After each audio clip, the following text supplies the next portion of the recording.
J'espère que vous allez bien, j'espère que vous vous portez bien. Je crois que c'est l'heure de tirer la sonnette d'alarme. Il faut vraiment tirer la sonnette d'alarme, c'est très grave ce qui se passe en ce moment en Algérie, dans notre pays. L'avenir proche, le futur proche. Je crois que dans les années à venir, dans les 2 ou 3 années à venir, les actuels dirigeants qui sont au pouvoir dans notre pays, les autorités algériennes actuelles, qui monopolisent le pouvoir, sont en train de nous réserver un destin encore plus sombre, encore plus lugubre, encore plus dangereux comparativement à tout ce que nous avons connu depuis la fin de la décennie noire. Et encore, les leçons de la décennie noire n'ont pas été encore tirées et les dirigeants actuels ont visiblement la mémoire courte parce qu'ils veulent encore semer plus de dictature, cultiver encore davantage l'arbitraire, encore plus de persécution des libertés publiques individuelles, encore plus de répression des droits civiques, en oubliant que trop de persécution, trop de répression, et ça va susciter, alimenter plutôt un sentiment d'injustice qui à un moment donné pourrait mener vers l'explosion d'une colère populaire, une explosion qui pourrait dépasser celle des volcans les plus dangereux du monde et qui pourrait être récupérée par à la fois des puissances étrangères et des mouvements radicaux qui attendent, qui sont aux aguets, qui attendent à ce que l'Algérie trébuche pour qu'ils puissent y implanter leur virus, leur venin. Et à ce moment-là, on peut dire bye-bye à notre sécurité nationale, à notre stabilité. Le projet de procédure, le nouveau code de procédure pénale que nous avons décortiqué dans au moins 4 émissions durant ces dernières 48 heures, dessine une nouvelle Algérie, l'Algérie de 2025, 2026, 2025, s'il entre en vigueur tel qu'il a été écrit, tel qu'il a été formulé, tel qu'il a été élaboré et pensé, la future Algérie sera d'une Algérie de dictature, de persécution, de pouvoir absolu de juge, avec une présomption d'innocence qui sera pratiquement réduite, qui va disparaître, avec un rôle totalement insignifiant des avocats, avec une disparition du rôle aussi des militants de droits de l'homme. Nous sommes en train de, si on laisse faire ce projet, cela signifie que dans les années à venir, je ne parle pas dans les 10 ans, dans les 2-3 années à venir, l'Algérie va connaître un hiver démocratique, un hiver des libertés publiques individuelles, et la dictature va encore s'aggraver au point d'atteindre un point culminant qui peut mener vers la désintégration du pays. Il faut savoir que les dictatures atroces et cruelles et qui font dans la persécution ne sont jamais tolérées par les peuples très longtemps. Sauf s'il y a des croissances économiques énormes, un enrichissement de la population, un embourgeoisement de la population, sauf s'il y a une croissance économique exceptionnelle, sauf s'il y a des développements et des créations d'emplois, je sais pas quoi, et encore, les peuples ne lésinent pas, ne veulent pas brader leur dignité et leur liberté comme ça avec une telle facilité. En Algérie, malheureusement, nous sommes dans une situation encore plus catastrophique puisque nous n'avons pas de croissance économique, nous n'avons pas d'épanouissement de la population, nous n'avons pas une prospérité, nous n'avons pas une création d'emplois, nous n'avons pas construit un pays avec des gratte-ciel, avec des TGV partout, des métros partout, des aéroports modernes partout. On n'a pas une qualité de vie exceptionnelle, nous sommes encore dans un pays où le salaire moyen est de moins de 300 €, le salaire moyen national, où le chômage est encore à plus de 15-20%, notamment des jeunes, de la population des jeunes algériens, le désir de s'expatrier, d'émigrer, clandestinement, la harga, la toxicomanie, le pays n'est pas industrialisé. Rien ne justifie cette emprise dictatoriale que l'actuel pouvoir algérien va absolument asseoir sur le pays. Ce projet, en quoi il est dangereux et en quoi il est important, et vous allez voir maintenant pourquoi, vous allez surtout comprendre pourquoi les dirigeants algériens prennent des Mohamed Mzian, des Kamal Rezik, des Wali, des clowns comme ça pour amuser la galerie, pour détourner l'attention des Algériens et des Algériens et multiplier les polémiques et même multiplier, je dirais, les crises diplomatiques avec des pays étrangers, des partenaires importants de l'Algérie et multiplient ou nourrissent ou cultivent les tensions diplomatiques et bilatérales avec nos voisins pour justement nous conditionner ou nous imposer un climat d'angoisse générale, de doute, d'incertitude, qui nous empêche de réfléchir et d'utiliser notre esprit critique pour défendre nos droits, pour réclamer nos droits, défendre nos libertés publiques et individuelles et fondamentales, et demander leur protection. Ce nouveau projet de code de procédure pénale, il va faire quoi? Il va d'abord protéger les hauts responsables du pouvoir. Pourquoi? Parce que la justice, notamment les procureurs de la République, auront des pouvoirs absolus. Le procureur, c'est directement le ministère public. C'est directement l'État. C'est la personne qui accuse, c'est la personne qui mène l'enquête, c'est la personne qui est chargée de gérer les gardes à vue. Et avec les nouveaux pouvoirs que vont lui conférer ce nouveau code de procédure pénale, les procureurs peuvent prolonger les gardes à vue, emprisonner, délivrer des mandats de dépôt, saisir des biens, avec une facilité effrayante, avec de simples soupçons, de simples indices. Ils ont des pouvoirs élargis, comme on ne va jamais les retrouver dans aucun système judiciaire digne d'un pays moderne et civilisé. Et cela signifie que les autorités algériennes pensent à protéger les hauts responsables qui sont actuellement au pouvoir. Parce que les procureurs sont directement placés sous leur égide. Même si la justice algérienne n'a jamais été indépendante, et les juges de siège et les juges d'instruction, sur le plan opérationnel, ils ont, sur le plan théorique, un semblant d'indépendance. Alors que les procureurs sont totalement placés sous l'égide et l'autorité directe du gouvernement, de la présidence, du ministre de la Justice, et donc des autorités suprêmes de l'État. Et donc de l'État, et donc du système et du régime. Ce renforcement des pouvoirs des procureurs va renforcer l'arbitraire. C'est-à-dire qu'il va y avoir des abus. Il va y avoir une instrumentalisation politique encore plus dangereuse de la justice. On peut emprisonner, on peut juger, on peut inculper n'importe quel individu, le placer en détention provisoire, prolonger sa garde à vue, demander son arrestation, et saisir ses biens, ce qui fait de la justice un moyen de répression et de persécution redoutable. De la police politique, l'Algérie, elle est définitivement passée à la justice politique. Auparavant, c'était les services secrets, c'était les services de sécurité qui étaient utilisés pour réprimer, pour persécuter et neutraliser les personnalités qui dérangent, ou les groupes sociaux qui dérangent, ou les mouvements politiques qui dérangent, ou pour terrifier la population.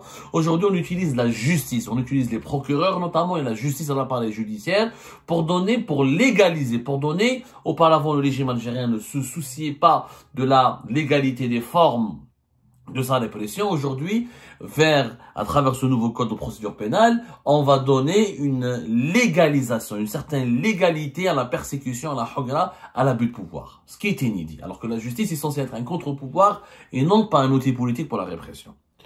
Deuxième chose, il y aura la présomption d'innocence est en train de disparaître en Algérie. Ça ne veut plus rien dire être innocent. À partir du moment où tu es accusé par la justice algérienne, tu es déjà coupable. Il n'y a plus de présomption d'innocence. La preuve, il y aura les comparaisons immédiates qui seront généralisées, la détention provisoire qui sera généralisée, la procédure des ordonnances pénales sans audience seront généralisées, le rôle des avocats est significativement réduit, ils pourront pas assister dès les premières heures de la garde à vue, on veut même les remplacer dans certaines procédures judiciaires par des nouveaux, je sais pas comment on va les appeler, des asserreurs, ils ont créé une nouvelle fonction, une sorte de médiateurs qui devront remplacer les avocats dans certaines procédures judiciaires, alors que ça n'existe, alors que pour être avocat, il faut être des défenseurs judiciaires. Voilà, ils ont créé un nouveau poste qui s'appelle défenseur judiciaire. On en parlera plus tard lorsqu'on va continuer à ausculter et expertiser ensemble les dispositions de ce nouveau code de procédure pénale. Donc, la présomption d'innocence sera torpillée en Algérie. Elle sera torpillée.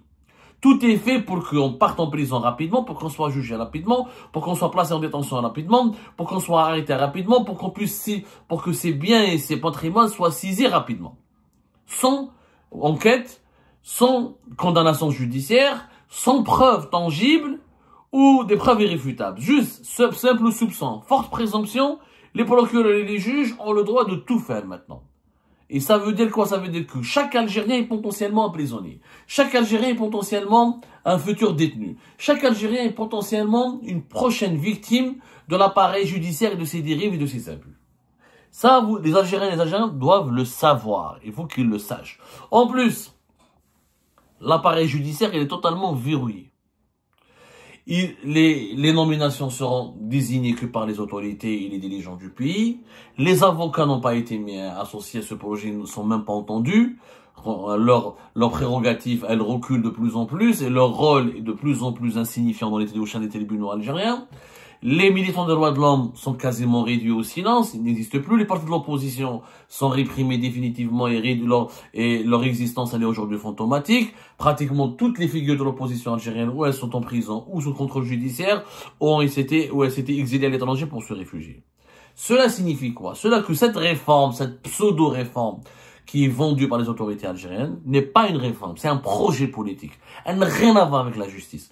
Quand on veut faire une réforme judiciaire, on donne plus de liberté, on donne plus de droits, on consulte les avocats, on associe les experts, on les consulte régulièrement, on travaille avec des anciens juges, on travaille avec les partis politiques, avec les représentants de la société civile, avec les représentants de l'opposition. C'est ça une réforme. Islah, ça c'est pas une réforme. Ça c'est un projet politique qui a un but bien précis. Et ne dites pas qu'on vous a pas prévenu. Ne dites pas qu'on n'avait pas tiré la sonnette d'alarme. Le but est encore une fois plus de dictature, plus de répression, plus de persécution, un système absolutiste, un système totalement verrouillé. Il y aura plus de place pour l'opposition, pour les libertés publiques et individuelles, pour les libertés fondamentales. Tout sera monopolisé par un groupe limité à un nombre restreint de dirigeants plus haut sommet de l'État. L'Algérie devient une dictature absolutiste. Alors, pour ne pas assumer ses intentions dictatoriales, totalitaires, les autorités algériennes nous créent des polémiques stériles. Voilà, on envoie Mohamed Mziane, ministre de la Communication, pas insulter les Marocains, les Français, les journalistes indépendants. On crée une crise diplomatique qui n'a aucun sens et politique avec la France. On essaie de détourner l'attention des Algériens en leur faisant croire que Bruno Retailleau, le ministre français de l'Intérieur, c'est le pire ennemi, c'est le pire danger contre l'Algérie. On accuse le Maroc et on sort le Maroc dans toutes les sauces. On parle toujours, on crée des problèmes avec le Mali, le Niger et les États du Sahel. On mobilise l'armée tout le temps. Le chef de l'armée parle tout le temps dans les télévisions. On prépare les Algériens, on leur fait de la communication, une communication toxique dont le but est de les angoisser, de leur faire peur et de les désarmer pour les empêcher de réfléchir sur leurs droits, encore une fois, leur liberté. On leur parle que de leurs devoirs. Le pays est en danger, loi de mobilisation générale, on va aller en guerre, on risque la guerre, on est menacé, on n'a que des ennemis, on n'a que des jaloux, le pays d'être divisé, les opposants sont instrumentalisés par les puissances étrangères, les puissances étrangères veulent nous envahir, on n'a plus d'amis, tout le monde, on est entouré d'ennemis. Donc, dans ce contexte, dans ce climat malsain, dans ce climat d'endoctrinement national et général, l'Algérien a peur de tout. Et quand on a peur, on réfléchit pas. Quand on a peur, on est sous l'émotion. On cherche à se protéger. On cherche à se retrouver soi-même. On cherche à se renfermer sur soi. On cherche à se défendre. Et quand on cherche à se défendre, on prend pas le temps nécessaire. On est sur la défensive. Quand on est sur la défensive, on est inquiet, l'inquiétude, il n'y a pas de sérénité. Parce que justement, la réflexion critique exige la sérénité, exige la confiance, exige la stabilité affective et psychologique. Elle exige qu'on soit bien dans sa peau. Or, l'Algérien n'est plus bien dans sa peau. On a tout fait pour le rendre malheureux. On a tout fait pour le rendre inquiet, pour le rendre angoissé. On lui dit tout le temps, t'es menacé, t'es en danger, tu es ciblé. Par qui? Par des puissances étrangères, par nos voisins, par tout le monde. Comme par hasard, il n'y a que des dirigeants qui sont tout miel, tout sucre. Et pendant ce temps-là, ces dirigeants angéliques, ces dirigeants qui se font passer pour des anges, nous préparent des lois où on n'a plus de présence en innocence, on peut aller en prison pour n'importe quoi et à n'importe quel moment, on peut perdre nos biens, on n'a plus de droit, les avocats ne peuvent plus nous défendre correctement, on peut être jugé, on peut aller en prison avec une facilité déconcertante, on peut être jugé rapidement, incarcéré rapidement, condamné rapidement et on perd tous ses droits rapidement. Haïlik la stratégie du régime. Haïlik vers quoi on se dirige aujourd'hui. Si vous n'êtes pas conscient des enjeux actuels, si vous n'êtes pas conscient de la route dangereuse qui est empruntée par l'Algérie, notre pays aujourd'hui, si vous n'êtes pas des gens honnêtes ou des gens conscients ou des vrais compatriotes. C'est simple. C'est simple. Dans un pays où on peut aller en prison facilement, on peut être condamné facilement, on peut perdre ses biens et ses droits facilement, où la présomption d'innocence n'est plus respectée, où la liberté, où la justice devient une justice politique, où il y a plus de différence entre crime et délit, où même le procureur peut pour faire un mandat de dépôt, c'est un pays de non-droit. Un pays de non-droit. Ça veut dire une dictature absolutiste. Voilà le projet que nous prépare l'actuel régime pour les 2 et 3 années à venir. Maintenant, la balle est dans le camp du peuple. S'il veut accepter cette situation, il n'en a qu'à assumer les conséquences. Et aux dirigeants actuels, ils ont aussi, et seront dans l'obligation d'assumer les conséquences, parce que ça aura un impact extrêmement dangereux sur le développement économique du pays et sa prospérité. Aucun pays ne s'est enrichi avec une population enchaînée. Aucun. Les esclaves ne créent pas des richesses. Ceux qui créent des richesses sont les travailleurs libres, dignes et respectés. Mais ça, j'ai l'impression que les dirigeants algériens font semblant de ne pas le savoir ou font semblant de ne pas le comprendre.